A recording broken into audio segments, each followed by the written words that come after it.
سلام زي خبركم تخطاتلتي channel يوتيوب سينما سمره على توزينا سبورت النهار حدا كاب عالمنا عبي وددر مخانو زئمنلو جيرو إيطاليا كاب على السلسة تكمت جميرو كساب على 25 تكمت زغصل نا 20 حدا مدرخات وددرو كالسلاسل يوم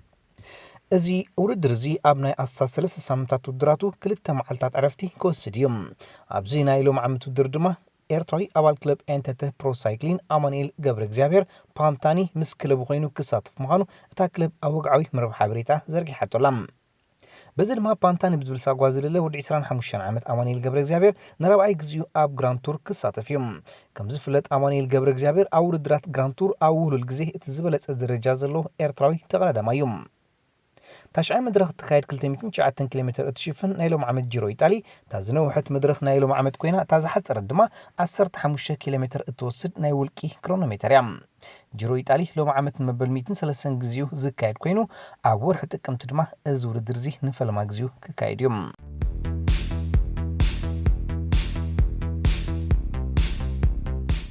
ስፓኛዊት ክለብ ሪያል ማድሪድ ንሰብራዊ ኣጥቃዒ ሉካ ዮቪች ናብ ማንቸስተር ዩናይትድ ንኽጽምበር ተደፋፍኦ ከም ዘላ ተገሊጹ ኣጥቃዒ ንምፍራም ኣብ ዕዳጋ ከም ዘላ ዝንገረላ ማንቸስተር ዩናይትድ ኣብ ዝሓለፈ መዓልታት ኣብ ጉዳይ ዮቪች ኣመልኪታ ንሓደ ዓመት ብልቓሕ ክትወስዶ ምስ ኣደ ክለቡ ሪያል ማድሪድ ከም ተዘራረበትን ሪያል ማድሪድ ድማ በቲ ብዩናይትድ ዝቐረበላ ሕቶ ሕጉስ ምዃና እኳ እንተገለጸት እቲ ውሳኔ ግን ኣብ ዮቪች ዝምርከስ ምዃኑ ኣይሓበአትን ካብ ማንቸስተር ብተወሳኺ ዮቪች ምስ ነበር ክለቡ ፍራንክፈርትን ኢጣልያዊት ክለብ ሮማ እውን ርክብ የካይድ ከም ዘሎ እዩ ዝሕበር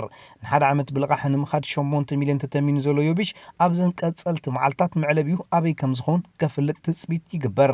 ዩናይትድ ጉዳይ ሉካ ዮቪች እንተዳ ዘይሰሚሩላ ኣንፈታ ብዘይውዕል ዝርከብ ኤዲንሰን ካቫኒ ክትገብሮ ምዃና ድማ ተገሊጹሎም ካብ ዜናታት ማንቸስተር ዩናይትድ ከወጻና ታጋንታ ንኣካፋሊ እንግሊዛዊት ክለብ ኣርሰናል ሜትላንድ ናይልስ ንምፍራም 80 ሚታዊት ናይ ትጉዕዞ ዛዚማቶ ከም ዘላ ስፖርት ሓደ ዝተባሃለ መረብ ሓበሬታ ገሊጻ ማንቸስተር ዩናይትድ ንዝወዲ 23 ዓመት ተጻዋታይ ንምፍራም ንክለቡ ኣርሰናል 22 ሚልዮን ቀሪባት ኣላ ከም ዘላ እታ መረብ ሓበሬታ ወሲኻ ገሊጻ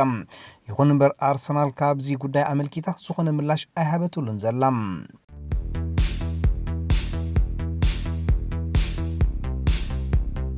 ኣስቶን ቪላ ንኣካፋሊ ቸልሲ ሮዝ ባርክሊ ብልቓሕ ከም ዝፈርምቶ ብዕሊ ኣፍሊጣ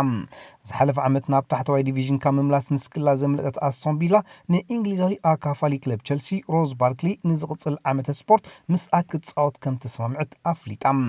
ኣብ ጥሪ 2018 ካብ ክለብ ኤቨርተን ናብ ቸልሲ ተሰጋገረ ሮዝ ባርክሊ ምስታ ምዕራብ ለንደናዊት ክለብ ብምዃን ፅዋዕ ኤፍኤ ካፕን ኤሮፕያን ሊግን ዓትሩ እዮም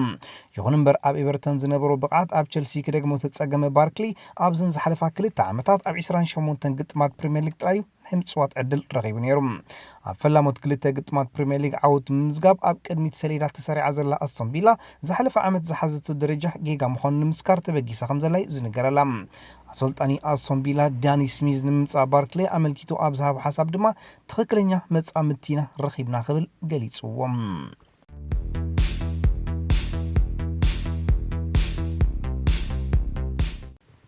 ኤዲንሰን ካቫኒ ናብ ማንቸስተር ዩናይትድ ንምፍራም ዝያዳ ደሞዝ ሓቲቱሎም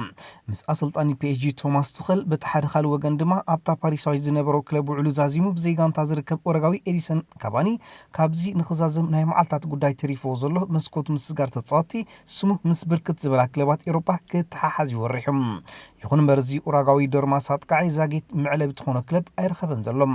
ኣብ መወዳእታ መዓልታት ቀታሊ ኣጥቃዒ ንምፍራም ኣብ ዕዳጋ ተዋፊራ ዘላ ማንቸስተር ዩናይትድ ድማ ሓንቲ መዕረፊ ኤዲንሰን ካቫኒ ክኾና ዝኽእላ ክለባት ምዃናዩ ዝንገረላ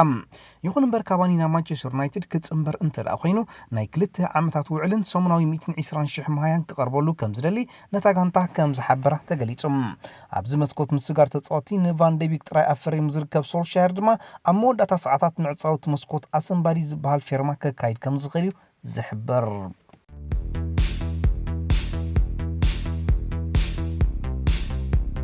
فرنساويت كلب مارسي نأكافالي أرسنال ماتيو غوندوزي ንምፍራም ምስ ክለቡ ኣርሰናል ኣብ ምዝራብ ከም ዘላ ተገሊጾም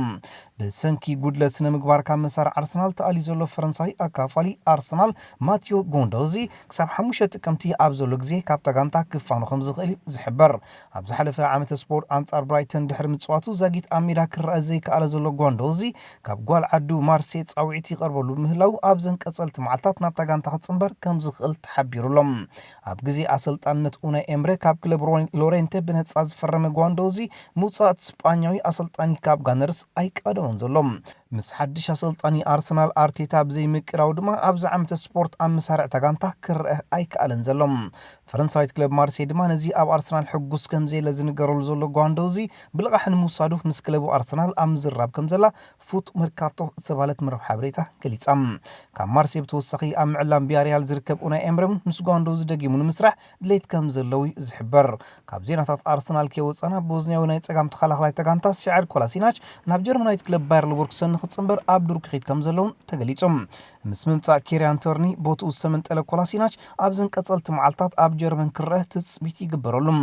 ባየር ሊቨርኩሰን ንኮላሲናች ንምውሳድ 9 ሚልዮን ክትከፍል ከም ተስማምዐት እዩ እቲ ዜና ወሲኹ ዝገልጽ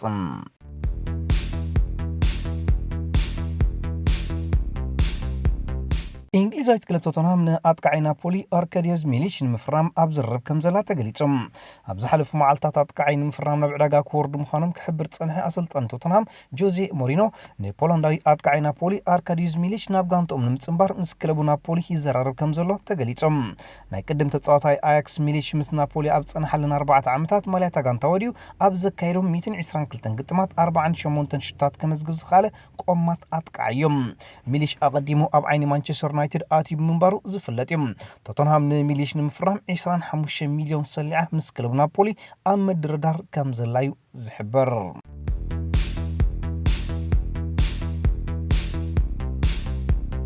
ብራዚላዊ ኣካፋሊ ማንቸስተር ዩናይትድ ኣንድሪያስ ፔሬራ ናብ ኢጣልያዊት ክለብ ላዚዮ ንምፅምባር ከተማ ሮማ ከም ዝኣተወ ተገሊጾም ተወዲ 24 ዓመት ኣካፋሊ ረቡዕ ንጎሆ ናብ መለማመዲ ቦታ ማንቸስተር ዩናይትድ ዝኾነ ካሪንግተን ብምኻድ ንመጻወቱ ኩሎም ድሕሪ ምስንባት ኣጋምሸት ናብ ከተማ ሮማ ከም ዝበረረ ተገሊጾም ካብ ማንቸስተር ዩናይትድ ክወፅእ ድሌት ከም ዘይነበሮ ዝንገረሉ ፔሬራ ምምጻእ ሆላንዳዊ ኣካፋሊ ባንዴቪክ ናብታ ክለብ ክወፅእ ቀንዲ ካብ ዝገበሮ ምክንያት ምዃኑ ዝሕበር ኣብ 2015 ናብ ቀዳመይቲ ጋንታ ማንቸስተር ዩናይትድ ሴሩ ካኣቱ ዝኻለ ፔሬራ ማልያ ዩናይትድ ወዲዩ 75 ግጥማት ከካይድ እንከሎ 4 ሾታት ድማ ምስ ሰኪዕት ኣራኺቡ እዩ ወዲ 24 ዓመት ፔሬራ ዝያዳ ናይ ፀወታ ዕድል ንምርካብ ናብ ላዚዮ ከም ዘምርሐዩ ወኪል ተፃዋታይ ዝገልጽ ላዚዮ ንፔሬራ ንምውናን 24.5 ሚልዮን ወጻኢታት ከም ዝገበረ ድማ ክፍለጥ ተኻኢሉሎም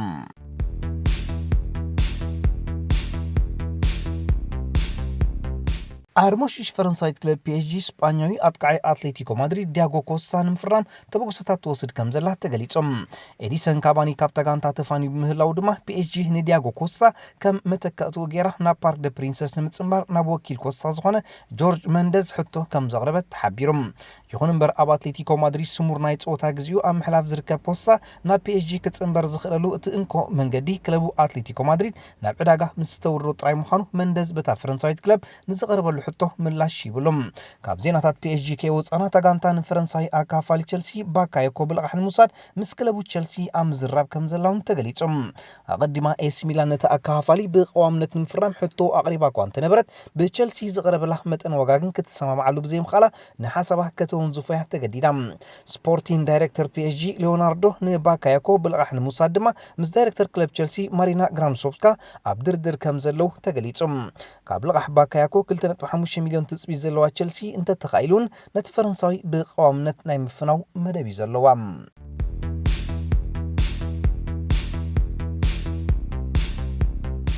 ባቫሪያዊት ክለብ ባየር ሙኒክ ንፈረንሳዊ ናይ ክንፍ ተፃዋታይ ኣትሌቲኮ ማድሪድ ቶማስ ሌማር ንምፍራም ሕቶ ከም ዘቕረበት ኣብ ጀርመን ሰፊሕ ሸፈነ ዘለዋ ጋዜጣ ቢልድ ሓቢራ ብመሰረት ሕቶ ባየር ሙኒክ ንወዲ 24 ዓመት ሌማር ንብልቃሕ ንምውሳድ ብቀዋምነት ናይ ምፍራም መሰል ክህልዋ ዝብል እዩ ባየር ሙኒክ ዝሓለፈ ዓመት ካብ ኢንተር ሚላን ባርሴሎናን ተለቂሓቶም ዝነበረት ኢቫን ፔሪሲችን ኮቲኒዮን ነናብ ክለባቶም ተመሊሶም ብምህላዎም ነቲ ፈረንሳዊ ከም መተካእቶም ጌራ ናብ አሊያንስ አሬና ንምውሳድ ወጋዊ ሕቶ ንክለቡ ኣትሌቲኮ ማድሪድ ከም ዘቕረበት እዩ ትዝወፀ ዜናታት ዝሕብር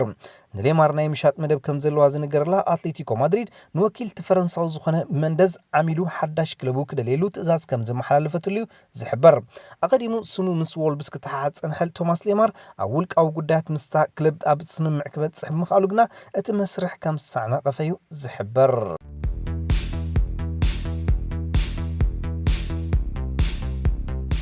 ምስግጋር ሑሳም ዓዋር ናብ ኣርሰናል ኣብ ኣጋህ ምዝዛሙ ከም ዝበፅሐ ኣጋ ምሸት ዝወፁ ዘለዉ ዜናታት ይሕብሩሎም።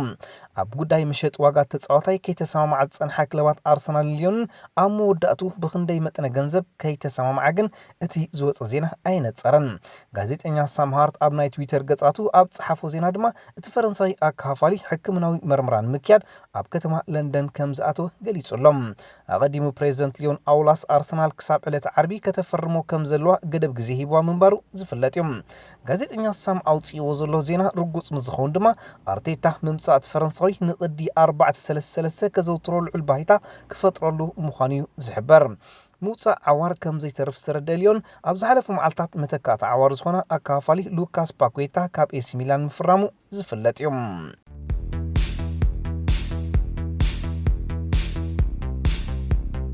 መሸጢ ዋጋ ቶማስ ፓርቴይ ከም ዝኸበራ ዝንገርላ ዘሎ ኣርሰናል ኣብ መወዳእታ መዓልትታት ምዕፃዊ መስኮት ምስጋር ተፃወቲ ኣንፈታ ናብ ጊንያዊ ኣካፋል ሮማ ኣማዱ ዲያዋራ ክትገብር ከም ትኽእል ተሓቢሮም። ኣርሰናል ንዲያዋራ ናብ ኤሚሬትስ ንምምፃእ ድማ ንሉካስ ሴሬራ ከም ቅያሩ ንሮማ ክትህባ ኣብ ምድላዋት ከም ዘላዩ ዝሕበር። ኣብ ዝሓለፉ መዓልትታት ስሙ ምስ ኣትሌቲኮ ማድሪድ ክተሓሓዝ ፀንሐ ቶሬራ ኣርሰናል ንኣትሌቲኮ ማድሪድ ንዘቐረበትላ ምቅያር ምስ ቶማስ ፓርቴይ እቲ መስርሕ ተዓንቂፉ ከም ዘሎ እዩ ዝሕበር። ወዲ 23 ዓመት ዲያዋራ ብክለቡ ሮማ 19 ሚልዮን ተተሚኑ ከም ዘሎ እዩ ዝሕበረሉ። ካብ ዜናታት ኣርሰናል ከይወፀና ድማ ኣሰልጣኒ ተጋንታ ኣርቴታ ንመንእሰይ ኣካፋሊ ተጋንታ ስሚዝሮ ካብ መሸጣ ከም ዝሰሓቡ ተገሊፆም። ዝሓሸ ልምዲ ንምርካብ ካብ ኣርሰናል ብልቃሕ ክወፅእ ከም ዝኽእል ክሕበር ፀንሐ ስሚዝሮ ዝሓለፈ ዓመት ምስ ክለብ ሃድርስፊልድ ብልቃሕ ክፃወት ከም ዝፀንሐ ዝፍለጥ እዩ።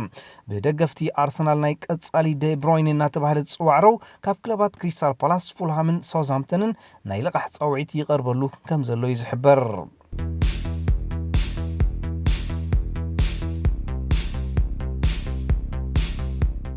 خبركم تخطاتلتي channel يوتيوب سينما سمرة نلوم زبلنيا زيناتات سبورت أبزي في الصم سلام اكتثالكم نمسكن.